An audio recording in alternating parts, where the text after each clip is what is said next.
All right, why is everyone buying these BDSM Kit restraints from UTIMI? These are flying off the shelves on Amazon right now.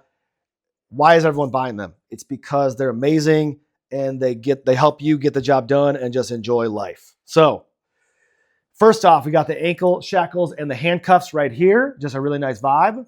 This is a great value as well for these. Nice furry vibe on the inside to keep you nice and comfortable. Put that right there. You got the blindfold slash, what's it called here? The eye patch, whatever you want to call it. I think blindfold's better, but whatever you want to call it. Nice vibe right here.